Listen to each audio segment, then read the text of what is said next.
जय जगन्नाथ प्रिया ब्लॉग को आपण मानकु स्वागत। एबेर खरा दिन आपण माने देखिथिबे रास्ता रे केथे काजू गछटा एई सीजन ही आसी थाए। सेमिति आमे जाई कि पहुँचिलु काजू बगीचा रे।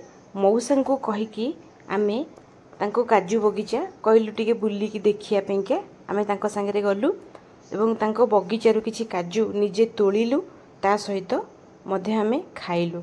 देखो काजू गच्छे काजू गछ गुड़ाक केते सुंदर देखा जाए। काजू गुड़िक गच्छरे लागिथिबार दृश्य बहुत ही बढ़िया। देखो काजू सब लगी केते बढ़िया देखा जाउची। आपण माने काजू फल तो निश्चय खाइथिबे। काजू फल गुड़ाक तले पड़ी केते नष्ट भी हो जाए।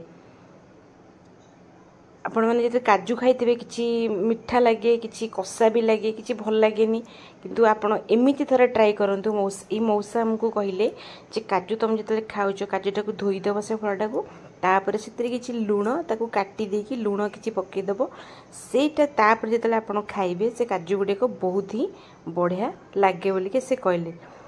हमकु काजू भी मौसा किछि दउचंती। फल गुडा को एमती पड़ी पड़ी ताकर नष्ट भी हो जाए। तांकर काजूटे से मेन काजू रखी दियंती, फल गुड़ाक अन्य मानक दे दियंती। एमिति भी से माने देई देबे। जदि न देबे आपण तांको किछि पैसा देकिना मध्य आनी परिबे।